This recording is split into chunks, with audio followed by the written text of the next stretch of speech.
આપણે સ્કૂલ વતી સૌ વિદ્યાર્થી મિત્રો જય શ્રી કૃષ્ણ. ધોરણ 12 વિષય એકાઉન્ટ, એમાં પાઠ પહેલો, એમાં ચેપ્ટર નંબર 6 ભાગીદારી નિવૃત્તિ કે મૃત્યુ, એમાં જે લેક્ચર નંબર 21 માં સૌ વિદ્યાર્થી મિત્રોનું ઓનલાઈન એજ્યુકેશન સિસ્ટમમાં હાર્દિક સ્વાગત છે. લાસ્ટ લેક્ચર નંબર 20 માં આપણે દાખલા નંબર 11 ચાલુ કરી દીધો હતો. દાખલા નંબર 11 ની જરૂરી બધી ગણતરી થઈ ગઈ છે, કમ્પ્લીટ બધા હવાલાની ગણતરી થઈ ગઈ. એક જ હવાલા નંબર 4 ની ગણતરી બાકી હતી. સન, મૂન અને સ્ટારની આખરની મૂડી કઈ રીતે રાખવી એટલું જ ખાલી બાકી રહ્યું હતું. દાખલા નંબર આપણે આજે 11 લઈશું. જે અધૂરો દાખલો છે, દાખલા નંબર લેક્ચર નંબર 20 ની અંદર આપણે જે જરૂરી ગણતરી કરી હતી, દાખલા નંબર 11 સ્ટાર્ટ થઈ ગયો છે પણ અધૂરો છે. એ અધૂરો દાખલો છે એ આપણે લેક્ચર નંબર 21 માં પૂરો કરીએ. એમાં જરૂરી ખાતા દોરવાના કીધા હતા. દાખલા નંબર 11 પેજ નંબર 269, ભાગીદારના નામ મૂન, સ્ટાર અને સન. એમાં સન નિવૃત્ત થાય છે. દાખલામાં નફા નુકસાનનું જૂનું પ્રમાણ આપેલું નથી, એટલે આપણે સરખી રીતે બનેલું છે 1 એટલે કુલ સરવાળો કેટલો થશે? કુલ સરવાળો બરાબર 1, એટલે કુલ ભાગ 3 થશે. આને કહેવાય જૂનું પ્રમાણ. હવે દાખલામાં તમારે વર્ક શું કરવાનું હતું? તો કે જરૂરી ખાતા. પણ જરૂરી ખાતા પહેલા તમારે જરૂરી ગણતરી કરવી પડે. તો જરૂરી ગણતરી થઈ ગઈ છે લેક્ચર નંબર 20 માં. આજે લેક્ચર નંબર 21 માં જરૂરી ખાતા. તો હવે હું રકમ રીડ નહીં કરું. રકમ રીડ તો આપણે થઈ ગઈ છે. દાખલા લેક્ચર નંબર 20 માં આપણે બધું કમ્પ્લીટ થઈ ગયું છે. હવે આજે હું સીધી ખતવણી કરીશ, કેમ કે ખાતા દોરાઈ જાય પછી શું કરવાનું હોય? જરૂરી ખતવણી કરવાની હોય. તો ખતવણી આપણે કઈ રીતે કરવાની? તો કે ખતવણી પાકા સરવાળાના ક્રમમાં કરવાની, અને આમનો લખવી હોય તો હવાલાના ક્રમમાં કરવાની. તો જુઓ, સૌથી પહેલા આપણે ભાગીદારોની મૂડી ગોઠવી દઈએ. તો ભાગીદારોની મૂડી જુઓ, મૂડી દેવા બાજુ છે 1,60,000, 2,00,000 અને 1,80,000. તો મૂડીની બાકી હંમેશા જમા હોય. તો મૂડીની બાકી જમા હોય તો મૂડી ખાતામાં જમા બાજુ લખાય, અથવા મૂડી દેવા બાજુ એટલે ડાબી સાઈડ કહેવાય. ડાબી સાઈડ હોય ને એ ભાગીદારોના મૂડી ખાતામાં જમણી બાજુ મૂકી દેવાની. ડાબી બાજુ હોય જમણી બાજુ મૂકી દેવાના, અને જમણી બાજુ હોય ડાબી બાજુ. તમારે સાઈડ ફેરવી નાખવાની છે. તો ડાબી બાજુ આપ્યા છે 1,60,000, 2,00,000 અને 1,80,000. એને જમણી બાજુ લખી જુઓ 1,60,000, 2,00,000 અને 1,80,000. પછી મિલકતો બાજુ જુઓ, બેંક આપેલ છે. બેંક એટલે રોકડ અને બેંક ભેગી સમજવાની. એ છે 1,75,000. તો રોકડ ખાતામાં જવાનું. રોકડ ખાતું દોરેલું છે, તો રોકડ ખાતામાં ઉધાર બાજુ જવાનું. રોકડ એ મિલકત છે, મિલકતની બાકી ઉધાર જ હોય તો તમારે ઉધાર બાજુ લખવાનું. બાકી આગળ લાવીએ એટલે સૌની બાકી કહેવાય 1,75,000. અથવા મિલકત લેનાર સાઈડ છે એ તમારે જમણી સાઈડ કહેવાય. જમણી સાઈડ હોય એ ડાબી બાજુ મૂકી દેવાના, સાઈડ ફેરવી નાખવાના. મિલકત લેનાર સાઈડ એ જમણી સાઈડ કહેવાય. જમણી સાઈડ હોય તમારે બાકી આગળ લાવ્યામાં ડાબી બાજુ મૂકતા. ડાબી બાજુ એટલે ઉધાર બાજુ, રોકડ બેંક ખાતામાં ઉધાર બાજુ. હવે આપણે શરૂઆત કરીએ, મિલકતો બાજુ શરૂઆત કરીએ. તો મિલકતો બાજુ જુઓ, મકાન, યંત્રો, ફર્નિચર, સ્ટોક ને દેવાદારો. આ 5 મિલકત છે. પાંચેમાંથી એક કોઈ મિલકત ઉપર આપણે ટીક માર્ક નથી કર્યા, નંબર નથી આપ્યા, હવાલો આપ્યા નથી. તો 5 તમારે મૂકી દેવાનું. મકાન 2,40,000, યંત્રો 1,30,000, ફર્નિચર 80,000, સ્ટોક 45,000, દેવાદારો 30,000. તો દેવાદારો ઉપર ગાલખાત કે ગાલખાત અનામતનો હવાલો નથી, દેવાદાર વટાવા અનામતનો હવાલો નથી. તમે હવાલા નંબર 4 જોશો ને, 1 થી 4 હવાલા, એમાં ગાલખાતનો હવાલો નથી, ગાલખાત અનામતનો નથી કે દેવાદાર વટાવાનો નથી. દેવાદારો સીધા આઉટ કોલમ 30,000. એમાંથી તમારે કઈ બહાર કરવાનું છે નહીં. પછી બેંક તમે લખી નાખી, બાકી આગળ લાવીએ 1,75,000. હવે મૂડી દેવા બાજુ જુઓ. મૂડી દેવા બાજુ સૌથી પહેલા મૂડી આપી છે, તો મૂડી ખાતામાં સૌથી પહેલા જમા બાજુ લખવાનું, બાકી આગળ લાવીએ, કેમ કે મૂડીની બાકી જમા હોય. પછી સામાન્ય અનામત. સામાન્ય અનામતને સ્ટાર કરેલો છે. સ્ટારનો મતલબ ભાગીદારો, જૂના ભાગીદારો વચ્ચે જૂના પ્રમાણમાં વેચવાની વસ્તુ. તો ભાગીદારો વચ્ચે સામાન્ય અનામત વેચવું. સામાન્ય અનામત શું છે બોલો? તો કે સામાન્ય અનામતથી એકત્રિત નફો છે. એકત્રિત નફો આપણે જૂના ભાગીદારો વચ્ચે જૂના પ્રમાણમાં વેચવો જોઈએ. તો એકત્રિત નફો એટલે વેચવો એટલે ભાગીદારોની મૂડી વધે ઘટે? તો કે ભાગીદારોની મૂડી વધે. ભાગીદારોની મૂડી વધે તો મૂડી ખાતામાં જમા બાજુ લખાય. ભાગીદારોની મૂડી ઘટે તો મૂડી ખાતામાં ઉધાર બાજુ લખાય. હવે બીજા દ્રષ્ટિકોણથી જોઈએ તો કે સામાન્ય અનામતની બાકી પાછળ અનામત શબ્દ છે. અનામતની બાકી હંમેશા જમા હોય. તો જમા હોય એ પોતે હવે ખાતું બંધ કરવું છે, પોતે હવે શું થઈ જાય? ઉધાર થઈ જાય. તો સામાન્ય અનામત ઉધાર થઈ જાય અને ખાતું બંધ થઈ જશે 90,000 થી. 90,000 ને સરખી હિસ્સે વેચશું એટલે 30,000 રૂપિયા આવશે. તો 90,000 સામાન્ય અનામત ખાતે ઉધાર થાય એટલે ખાતું બંધ થઈ ગયું. આ નિવૃત્તિના તમે જયારે હિસાબ લખો છો, yani કે જયારે સમ એક પેઢીમાંથી છૂટા થતા હોય ત્યારે તમારે સામાન્ય અનામત જે 30,000 પડ્યું છે એ ખાતું બંધ કરવાનું હોય અને જૂના ભાગીદારો વચ્ચે વેચી દેવાનું હોય. તો જૂના ભાગીદારો ત્રણેયને 30,000 રૂપિયા આપો તો એ એકત્રિત નફો વેચો એટલે ભાગીદારના મૂડી ખાતામાં મૂડી વધે એટલે મૂડી ખાતામાં જમા બાજુ જાય. સામાન્ય અનામત ખાતે ઉધાર 13, ત્રણેયના મૂડી ખાતે જમા 30,000 જેવું મૂડી ખાતામાં જમા બાજુ આવી ગયા 30,000, 30,000, 30,000. અથવા જે ડાબી બાજુ હોય ને મૂડી દેવા બાજુ એટલે ડાબી બાજુ કહેવાય. ડાબી બાજુ એકી બાજુ આવી ગયા, જમણી બાજુ આવી ગયા. જો મૂડી ખાતામાં જમા સાઈડ એટલે જમણી સાઈડ, આ જમણી સાઈડ છે. પાકા સરવૈયામાં જે ડાબી બાજુ હોય એ મૂડી ખાતામાં જમણી બાજુ લઈ લેવાનું અને ત્રણેય ભાગીદારના મૂડી ખાતામાં 30,000 રૂપિયા લખી રાખવાના. પછી લેણદારો, લેણદારો ઉપર 2 નંબરનો હવાલો છે. તો લેણદારો ઉપર હવાલો વાંચું છું. જો લેણદારો છે કેટલા, તો કે લેણદારો 60,000 છે. બરાબર સમજો, લેણદારો 60,000 છે. એમાં હવાલા નંબર 2 વાંચું છું. લેણદારો 1 માસ બાદ ચૂકવવાનો છે, જેને તરત જ વાર્ષિક 12% વટાવે ચૂકવી આપવા. તો આ હવાલાની ચર્ચા આપણે લેક્ચર નંબર 20 માં થઈ ગઈ. તો ચૂકવી આપવા એટલે મેં જો નવા કાકા બતાવ્યા નથી. આપણે ચૂકવી દઈએ, દેવું આપણે આજે ચૂકવી દઈએ છીએ કઈ તારીખે 31 તો નવા કાકા શ્રેણીમાં આવે નહીં. હવે એનો કોન્સેપ્ટ આપણે સમજી લઈએ કે આપણું પાકા સર્વેની તારીખ કઈ છે, તો કે 31/3/17 છે અને એને 1 માસ બાદ ચૂકવવાના છે. 1 માસ બાદ ચૂકવવાના છે એટલે કઈ તારીખે 1 માસ બાદ એટલે આની ઉપર તમે 1 માસ નાખશો એટલે 30/4/17 આવશે. એટલે આપણે 30/4/17 ના રોજ લેણદારો ચૂકવવાના છે 60,000. પણ આપણે લેણદારો સાથે એવું કમિટમેન્ટ થયું કે અમે 1 મહિનો વહેલા ચૂકવી દઈએ તો અમે નિવૃત્તિની તારીખે તમને ચૂકવી દઈએ તો હવે 60,000 તો તમને ચૂકવવાના જ છે.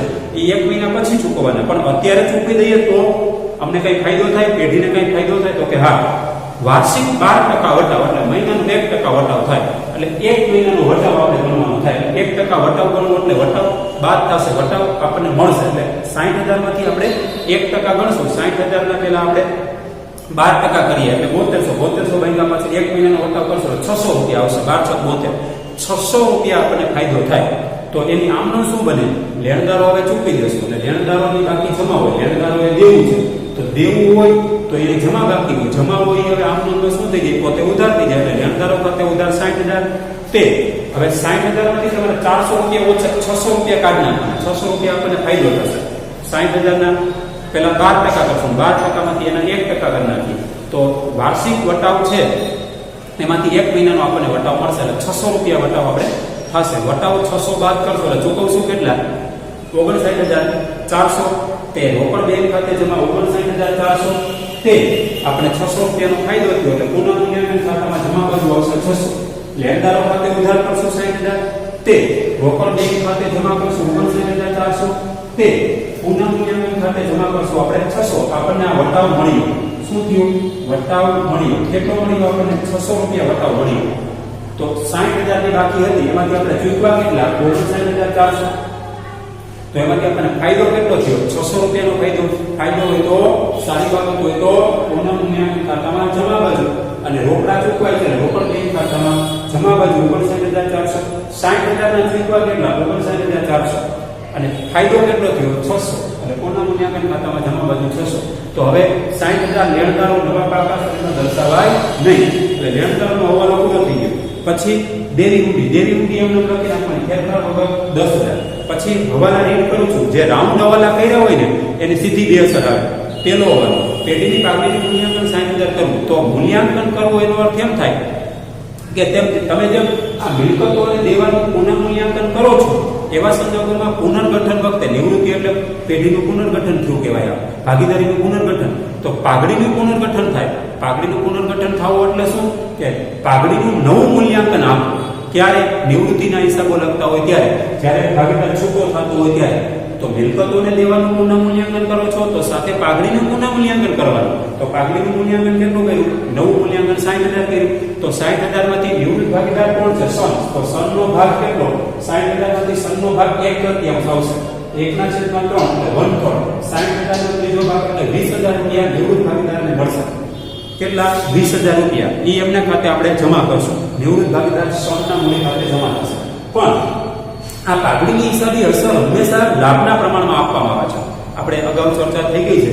રેખી નંબર 3 માં મેં તમને કીધું કે પાઘડીની હિસાબી અસર હંમેશા લાભના પ્રમાણમાં આપવાની હોય છે. તો તમારે લાભનું પ્રમાણ શોધવું પડે. તો દાખલામાં નફા નુકસાનનું નવું પ્રમાણ આપ્યું છે. પેજ પાકા સર્વે ઉપર જુઓ 5 જે બેંક આપ્યું છે અને દાખલામાં નફા નુકસાનનું જૂનું પ્રમાણ નથી આપ્યું. તો જૂનું પ્રમાણ આપણે સરખી રીતે ગણેલું છે. તો ઈ ગણતરી લાભના પ્રમાણની ગણતરી આપણે લેક્ચર નંબર 20 માં થઈ ગઈ. તો લાભનું પ્રમાણ શોધવા ગયા એમાં મૂન અને સ્ટાર, મૂન લાભ મેળવે છે અને સ્ટાર ત્યાગ કરે છે. તો આપણે નોંધમાં એ પણ લખ્યું છે કે જ્યારે તમે લાભના સૂત્રથી કોઈ ભાગીદારનો જવાબ ઋણમાં આવે, માઇનસમાં આવે, તો તે ભાગીદાર ત્યાગ કરે છે અને ત્યાગ કરતો હોવાથી જે ભાગીદાર ત્યાગ કરતો હોય એમને પણ પાઘડી મળવાપાત્ર થાય. કોને? સ્ટારને. તો અમે ગણતરી કરી છે. સવાલ નંબર 1, સ્ટારના ભાગની પાઘડી કેટલી? તો કે 60,000 ગુણ્યા 1/6. 1/6 એ એનો ત્યાગ છે. એટલે 60,000 થઈ ગયા 6 એટલે 10,000 રૂપિયા સ્ટારની પાઘડી જમા કરશું આપણે. પછી સન તો નિવૃત્ત થાય છે, સનને તો પાઘડી મળવાપાત્ર થાય જ છે.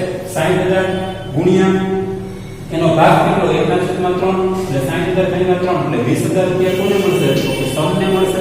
ટૂંકમાં સ્ટારની પાઘડી કેટલી જમા થશે? 10,000. સનને કેટલી જમા થશે? તો કે 20,000. હવે ઈ જે એમને ખાતે જમા કરશો તો ભોગવશે કોણ? લાભ લેનાર ભાગીદાર. લાભ લેનાર ભાગીદાર કોણ છે? તો કે મૂન. તો મૂનના મૂડી ખાતે ઉધાર પાઘડીની સાદી અસર હંમેશા મૂડી ખાતામાં જ આવે. કોઈ દી પુનઃ મૂલ્યાંકન ખાતામાં પાઘડીની અસર આવશે નહીં. રોકડ બેંક ખાતામાં અસર આવશે નહીં. નિવૃત્તિ બાદના પાકા સર્વેમાં પણ પાઘડી આવશે નહીં. તો બરાબર સમજો. અને આમનું મૂનના મૂડી ખાતે ઉધાર 30,000 તે સ્ટારના મૂડી ખાતે જમા 10,000 તે સનના મૂડી ખાતે જમા 20,000. હવે અહીંયા જે લખ્યા છે બે આંકડા, એ 10,000 અને 20,000 ની અલગ અલગ આંકડા લખ્યા. પાઘડીની હિસાબી અસર છે. તો આને સ્ટારના મૂડી ખાતામાં જો 10,000 આવી ગયા, સામે 20,000 રૂપિયા સનના મૂડી ખાતામાં જમા થઈ ગયા. તો પાઘડી સંપૂર્ણ ભોગવશે કોણ? લાભ લેનાર ભાગીદાર. લાભ લેનાર ભાગીદાર મૂન છે. તો મૂનના મૂડી ખાતે ઉધાર 30,000 અને એને પૂછો પાઘડી. આ 10,000 ની સામે સ્ટાર લખ્યું, આ 20,000 ની સામે સન લખ્યું. એટલે સ્ટારની ખાતે જમા કરશું 10 અને સન ખાતે જમા કરશું 20. ટૂંકમાં મૂનના મૂડી ખાતે ઉધાર થયા અને સ્ટાર અને સનના મૂડી ખાતે જમા થયા. આ પાઘડીની હિસાબી અસર આવી ગઈ. પાઘડીની એક જ આમનો થાય. લાભ લેનારના મૂડી ખાતે ઉધાર, ત્યાગ કરનારના મૂડી ખાતે જમા. તો લાભ લેનાર એક જ ભાગીદાર છે. લાભનું પ્રમાણ આપણને મળ્યું નથી. એક ભાગીદાર પ્લસ આવ્યો છે, એક માઇનસ આવ્યો છે. આપણે લેક્ચર નંબર 20 માં જોયું. હવે બીજો અમલ આવી ગયો. લેણદારોને આપણે ચૂકવી દીધા 59,400 અને 600 રૂપિયાનો ફાયદો. પછી હવાલા નંબર 3, ચોપડે માંડીવાળા કોમ્પ્યુટરની કિંમત 12,000 ગણવી અને આ કોમ્પ્યુટર મૂળ લઈ જશે. બરાબર સમજો. ચોપડે અંડરલાઈન કરી લેજો. રાઉન્ડ હવાલો છે એટલે આપણે સીધી અસર આપવાની થાય બે. માંડીવાળે કોમ્પ્યુટર એ બધાની મિલકત છે.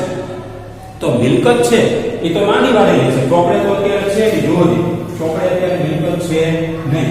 કઈ મિલકત? તો કે કોમ્પ્યુટર અત્યારે ચોપડે નથી અને કોમ્પ્યુટર ચોપડે લાવ્યા. અને એનો અર્થ એમ થાય કે એ સારી બાબત કહેવાય. કોમ્પ્યુટર ચોપડે આવે તો સારી બાબત હોય, તો મિલકત ચોપડે આવી તો મિલકત આવી તો સારી બાબત છે. સારી બાબત હોય તો પુનઃ મૂલ્યાંકન ખાતામાં જમા બાજુ આવશે. અને બીજું, હવે એ કોમ્પ્યુટર નવા પાકા શરીરમાં દર્શાવવાનું નથી, પણ ક્યાં લઈ જવાનું છે ને? કોણ લઈ જશે? તો કે મૂન લઈ જશે. તો મૂનના મૂડી ખાતે ઉધાર થાય. હવાલા નંબર 3, મૂનના મૂડી ખાતે ઉધાર કેટલા? તો કે 12,000 તે પુનઃ મૂલ્યાંકન ખાતે જમા કેટલા? તો કે 12,000. જો આ ટેકની આમ નોંધાવે. મેં છેલ્લે લેક્ચર નંબર 20 માં તમને કીધું હતું કે કોઈ ભાગીદાર મિલકત લઈ જાય કે મિલકત વેચી નાખવામાં આવે તો તેને નવા પાકા સર્વેમાં દર્શાવવા નહીં. બરાબર સમજો. કોઈ મિલકત વેચી નાખવામાં આવે કે કોઈ ભાગીદાર લઈ જાય તો તેને એ કોમ્પ્યુટરને નવા પાકા સર્વેમાં દર્શાવવા નહીં. તો ભાગીદાર લઈ જાય છે કોમ્પ્યુટર, તો કોણ લઈ જાય? મૂન. તો મૂનના મૂડી ખાતા ઉધાર બાજુ જો મેં લખ્યા. મૂનના મૂડી ખાતા ઉધાર બાજુ 12,000. મૂન એ વ્યક્તિ છે. વ્યક્તિ ખાતાનો નિયમ છે ધંધામાંથી લાભ લેનાર ખાતે ઉધાર કરો. એટલે મૂનના મૂડી ખાતે ઉધાર 12,000. અને બીજું, એ ચોપડે માંડીવાળા હતા અને એ ચોપડે પાછા આવ્યા એટલે સારી બાબત છે. સારી બાબત હોય તો પુનઃ મૂલ્યાંકન ખાતામાં જમા બાજુ. અહીંયા લેખા જમા બાજુ પુનઃ મૂલ્યાંકન ખાતામાં જમા બાજુ 12,000 અને મૂન લઈ જાય એટલે મૂનના મૂડી ખાતે ઉધાર બાજુ. અહીં શબ્દ લખવાના આ ખાતામાં પુનઃ મૂલ્યાંકન ખાતે કાઉન્સમાં કોમ્પ્યુટર. પછી પુનઃ મૂલ્યાંકન ખાતામાં લખવાનો શબ્દ મૂનના મૂડી ખાતે કાઉન્સમાં કોમ્પ્યુટર. આ સારી બાબત છે એટલા માટે અને આ લઈ જાય છે એટલા માટે. અને ક્રોસમાં નામ લખવાનું. અહીંયા પુનઃ મૂલ્યાંકન ખાતાનું નામ લખવાનું, અહીંયા લખવાનું મૂળના મૂડી ખાતે, કાઉન્સમાં લખવાનું કોમ્પ્યુટર. હવે હવાલા નંબર 4 છે ને એને માટે આપણે પુનઃ મૂલ્યાંકન ખાતું બંધ કરી નાખશું. પછી નિવૃત્ત ભાગીદારની લેણી નીકળતી રકમ આપણે દઈ દેશું. તે પછી આપણે મૂન અને સ્ટારની આખરની મૂડી આપણે ગણતરી કરીશું. પહેલા તો આપણે પૂર્ણાંક મૂલ્યાંકન ખાતું બંધ કરી દઈએ, બધા હવાલા પૂરા થઈ ગયા. એક હવાલો છેલ્લો ચોથો બાકી છે, એ ક્યારે પૂરો થાય? તો કે ચોથો હવાલો એ આપણે જ્યારે નિવૃત્ત ભાગીદારની લેણી રકમ આપણે આપી દઈએ. જો એક યાદી આપી દો કે નિવૃત્ત ભાગીદારની લેણી રકમ કેવી રીતે ચૂકવવાની કીધું નથી, તો તમે કેવી રીતે ચૂકવશો? તો કે નિવૃત્ત ભાગીદારની લેણી નીકળતી રકમ વિશે કાંઈ સૂચના ન હોય તો તમારે એને નવા પાકા શ્રેણીમાં નવી પેઢીમાં લોન તરીકે રાખવાની છે. એટલે એ મળે ક્યાંથી? તો કે જે ભાગીદાર નિવૃત્ત થાય એટલે મૂડી ખાતામાંથી ઉધાર બાજુ, એટલે સનના મૂડી ખાતે ઉધાર તે સનની લોન ખાતે જમા, એટલે સનની લોન ખાતે જમા એટલે નવી પેઢીમાં મૂડી દેવા બાજુ લખવાની. જે તફાવત આવશે તે મેં રાઉન્ડ માર્યો છે, એની પહેલા તમારે શું કરવું પડે? કામ પુનઃ મૂલ્યાંકન ખાતું બંધ કરવું પડે. એ કોઈ હવાલા બાકી નથી, હવાલા નંબર 4 એક જ બાકી છે. તો સૌથી પહેલા તમારે પુનઃ મૂલ્યાંકન ખાતું બંધ કરવાનું. જુઓ તો સરવાળો જુઓ, જમા બાજુનો સરવાળો વધારે થશે, ઉધાર બાજુ તો કઈ છે નહીં, 0. ઉધાર બાજુ 0 એટલે 600 + 12000 એટલે 12600 એ ઉપાડી ઉધાર બાજુ મૂકવાના. જમા બાજુનો સરવાળો વધારે હોય એટલે જમા બાકી એ કહેવાય, જમા બાકી એટલે નફો કહેવાય. તો આ ક્યાં લીધો નફો? આ નફો ભાગીદારો વચ્ચે વેચવાનો છે એટલે લખવાનું ભાગીદારના મૂડી ખાતે નફો કેટલો? 12600. 12600 ને સરખી રીતે વેચવાનો છે, એક જેને એટલે 12000 ભેગા તમે 3 કરશો ને 1/42 આવશે. તો મૂળના 4200, સ્ટારના 4200 અને સનને 4200 એ ત્રણેયનો પાછો સરવાળો કરશો એટલે 12600 થઈ જશે. હવે નફો ભાગીદારો વચ્ચે વેચવાનો છે. નફો ભાગીદારો વચ્ચે વેચો તો ભાગીદારની મૂડી વધે કે ઘટે? તો કે ભાગીદારોની મૂડી વધે. તો મૂડી ખાતામાં કઈ બાજુ જાય? જમા બાજુ. નફો હોય તો ભાગીદારના મૂડી ખાતામાં જમા બાજુ જાય, ખોટ હોય પુનઃ મૂલ્યાંકન ખાતામાં તો ઉધાર બાજુ જાય. તો ભાગીદારો વચ્ચે વેચો શબ્દ લખવાનો, પુનઃ મૂલ્યાંકન ખાતે નફો 4200 અને 4200. હવે શું કરવાનું? પુનઃ મૂલ્યાંકન ખાતું બંધ થઈ જાય, એનું પરિણામ નફો કે નુકસાન આપણને મળી જાય. પછી શું કરવાનું? પછી નિવૃત્ત ભાગીદારની લેણી નીકળતી રકમનું વિચાર. તો 1 થી 4 હવાલામાં ક્યાંય કીધું નથી કે નિવૃત્ત ભાગીદારની લેણી રકમ કેવી રીતે ચૂકવશો, કાંઈ કીધું નથી. તો એને નવા પાકા સરવાળામાં નવી પેઢીમાં લોન તરીકે રાખો. તો હવે જુઓ, નિવૃત્ત કોણ થાય છે? પહેલા તો સન નિવૃત્ત થાય એટલે સનના પહેલા જમા બાજુનો સરવાળો કરો. જો આ 1,80,000 ની મૂડી, 30,000 એને સામાન્ય નામ, પછી કાગળીમાં એને 20,000 ભાગ મળ્યો અને 4200 રૂપિયા પુનઃ મૂલ્યાંકન ખાતામાં નફો એટલે જમા બાજુનો સરવાળો કે 2,34,200. એ ઉપાડી તમારે ઉધાર બાજુ મૂકવાનું 2,34,200. હવે એમાંથી કઈ બાદ કરવાનું છે નહીં, ઉધાર બાજુ કઈ છે નહીં. તો ડિફરન્સ તફાવત કેટલો આવે? કુલ સરવાળા જેટલો તફાવત આવે 2,34,200. તો ઈ કા રોકડા આપો અને કા લોન તરીકે રાખો. રોકડા ચૂકવવાના તો આપણે કીધું નથી, તો રોકડા ચૂકવવાનું ન કહે તો આપણે શું કરવું પડે? નિવૃત્ત ભાગીદારની લોન તરીકે રાખવા પડે. તો એની આમનો શું બને? તો કે સનના મૂડી ખાતે ઉધાર 2,34,200. સનના મૂડી ખાતે ઉધાર 2,34,200 તે સનની લોન ખાતે અહીં ક્વેશ્ચન માર્ક કરે છે. સનની લોન આપણે ક્યાં રાખશું? નવી પેઢીમાં મૂડી દેવા બાજુ રાખવાની. સનની લોન 2,34,200. અહીંયા જે તફાવત આવે ઉધાર બાજુ સનની લોન ગણાશે. દરેક દાખલામાં બરાબર સમજજો કે નિવૃત્ત ભાગીદારની લોનની રકમ ક્યાંથી મળે? નિવૃત્ત ભાગીદારના મૂડી ખાતામાં ઉધાર બાજુથી મળે. નિવૃત્ત ભાગીદારના મૂડી ખાતામાં ઉધાર બાજુથી મળે 2,34,200. તો 2,34,200 તમારે અહીંયા નવા પાકા સરવાળામાં મૂડી દેવા બાજુ લખી રાખવાનું. હવે શું કરવાનું? તો કે હવાલા નંબર 4 ને હવે ફોલો થવાનું છે. તો જુઓ, હવાલા નંબર 4 ને શું કરવાનું? સૌથી પહેલા તો કે અહીં ગણતરી આપણે કરવી પડશે. સૌથી પહેલા શું કરવાનું?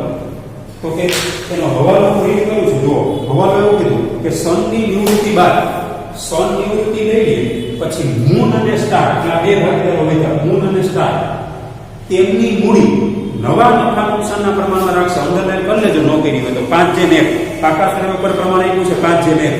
નવા નફા નુકસાનના પ્રમાણમાં રાખશે અને તફાવતની રકમ બેંક ખાતે લઈ જશે. તો હવે તમારે શું કરવાનું? સૌથી પહેલા તો કે સૌથી પહેલા તમારે જરૂરી ગણતરી કરવાની. જોજો બરાબર, જરૂરી ગણતરી કરવાની છે. શું ગણતરી કરવાની? તો કે આખરની મૂડી. આખરની મૂડી કોની શોધવાની છે? તો કે moon plus star. Moon plus star એની બેની આખરની મૂડી કઈ રીતે મળે? તો કે તમે બેનો જમા બાજુનો સરવાળો કરો એટલે તમને આખરની મૂડી મળે. તો કે અહીંયા આ વિગત પછી એમાં બે ખાના રાખવાના, મૂન અને સ્ટાર. બરાબર સમજો. એમાં સૌથી પહેલા લખવાનું જમા બાજુનો સરવાળો. જમા બાજુનો સરવાળો એટલે તમારે શું કરવાનું? બે નો પહેલા જમા બાજુનો સરવાળો કરવાનો એટલે 30,000 અને 4200 એનો સરવાળો કરશો ને એટલે મૂળનો સરવાળો 1,94,200 આવે છે. પછી સ્ટારનો આ 1 2 3 અને 4 નો સરવાળો કરો એટલે 2,44,200 આવે. 2,44,200 આ કઈ બાજુનો સરવાળો આવ્યો? જમા બાજુનો સરવાળો. એમાંથી ઉધાર બાજુનો સરવાળો બાદ કરવાનો. બાદ ઉધાર બાજુનો સરવાળો. તો ઉધાર બાજુનો સરવાળો કરવા જાઓ તો ઉધાર બાજુ જુઓ સ્ટાર તો કઈ છે નહીં, તો સ્ટાર ના અહીંયા લેસ કરી નાખવાનું અને આ થશે ઉધાર બાજુનો સરવાળો છે ને અહીંયા 42,000 રૂપિયા આવશે. જુઓ 20 ને 10 30, 30 ને 10 40 ને 42 એટલે મૂળમાં 42,000 રૂપિયા એ ઉધાર બાજુનો સરવાળો આવે. હવે તફાવત જોશો ને એટલે 1,94,200 માંથી 42,000 થાય એટલે 1,52,200 આવશે અને અહીંયા 2,44,200 આવશે.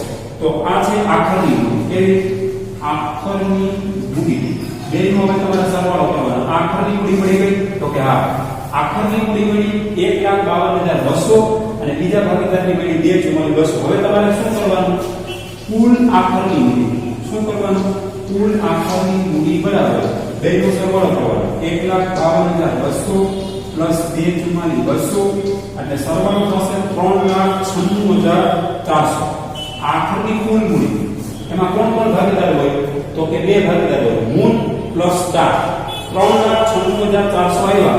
3,96,400 અને તેમાં તમારે નવા નંબરના પ્રમાણમાં રાખવાની મૂળ અને સ્ટાર.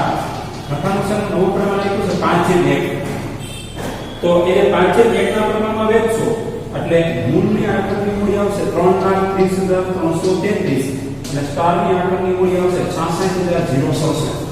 આ બેની આખરની મૂડી આવી. આખરની મૂડી ક્યાં ગોઠવવાની? તો કે મૂડી ખાતામાં ઉધાર બાજુ. ક્યાં ગોઠવવાની?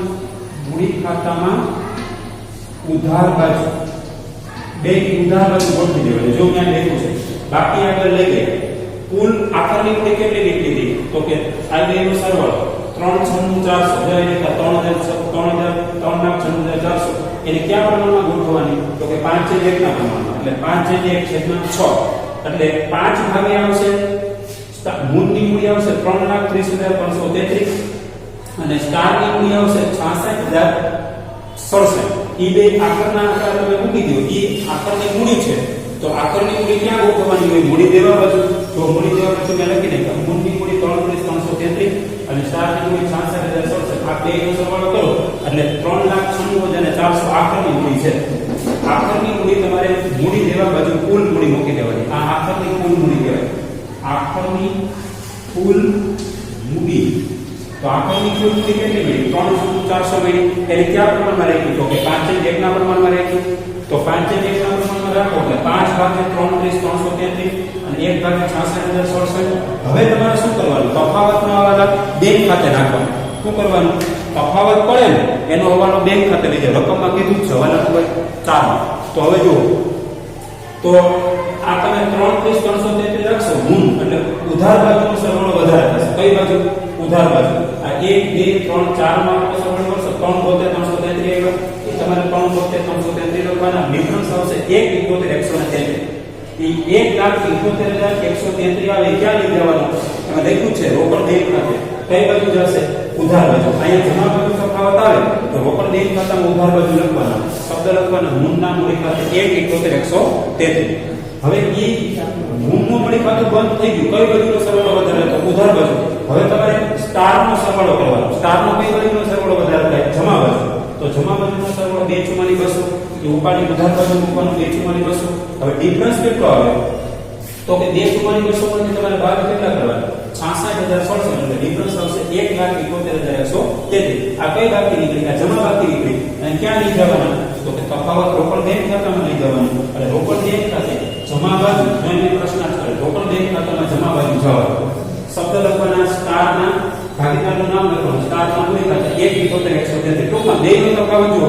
આંકડો તેનો સરખો જ આવ્યો 1,71,133 1,71,133. પણ એક આંકડો ઉધાર બાજુ ગયો અને એક આંકડો જમા બાજુ. મૂળનો આંકડો ઉધાર બાજુ ગયો અને સ્ટારનો આંકડો જમા બાજુ.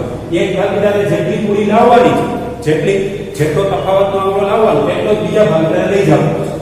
હવે ઈ તફાવતના આંકડા રોકડ બેંક ખાતે લઈ ગયા પછી આપણે હવે રોકડ બેંક ખાતું બંધ કરવાનું. મૂડી તો ગોઠવી દીધી ને.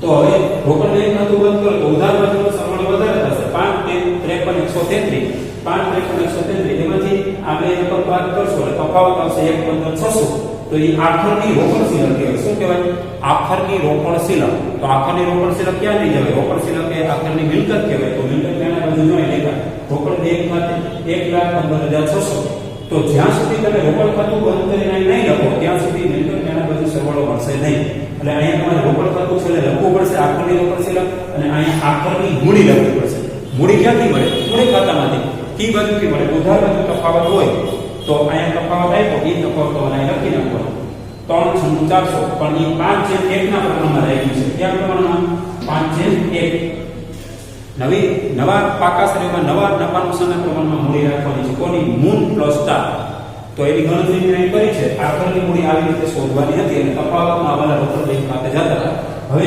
આખરની મૂડી લખાઈ ગઈ આખરની રોકડ શિલક લખાઈ ગઈ મૂડી ખાતામાંથી લઈ લીધી રોકડ ખાતામાંથી લઈ લીધી હવે તમે બંને બાજુ સરવાળો કરો મૂડી દેવા 6,40,600 આવશે મિલકત ક્યાંના બાજુનો સરવાળો 6,40,600 આવશે તો બે બાજુનો સરવાળો સરખો થઈ જાય એટલે ગાણિતિક દ્રષ્ટિએ આ દાખલો તમારો સાચો જ છે એમ સમજી લેવાનું રહેશે હવે આના જેવો હોમવર્કમાં દાખલો છે ને તમારે એક ઉદાહરણ છે 21મું પેજ નંબર 243 હોમવર્કમાં તમારે શું કરવાનું ઉદાહરણ 21 છે પેજ નંબર 243 અને 244 ઉપર છે આ દાખલો આના જેવો છે એટલે કે દાખલા નંબર 11 પૂરો થઈ જાય એટલે તરત તમારે ઉદાહરણ 21 માં કરવાનું થશે તો એ તમારું હોમવર્ક રહેશે એટલે તમને પીડીએફ પણ મળી જશે અને ફોટો પાડી પીડીએફ મોકલી આપીશ એટલે દાખલા નંબર 11 ઉતરી જાય પછી તમારે ઉદાહરણ 21 ઉતારી આપવાનું છે તો આજનો આપણો લેક્ચર નંબર 21 અહીંયા પૂર્ણ કરીએ છીએ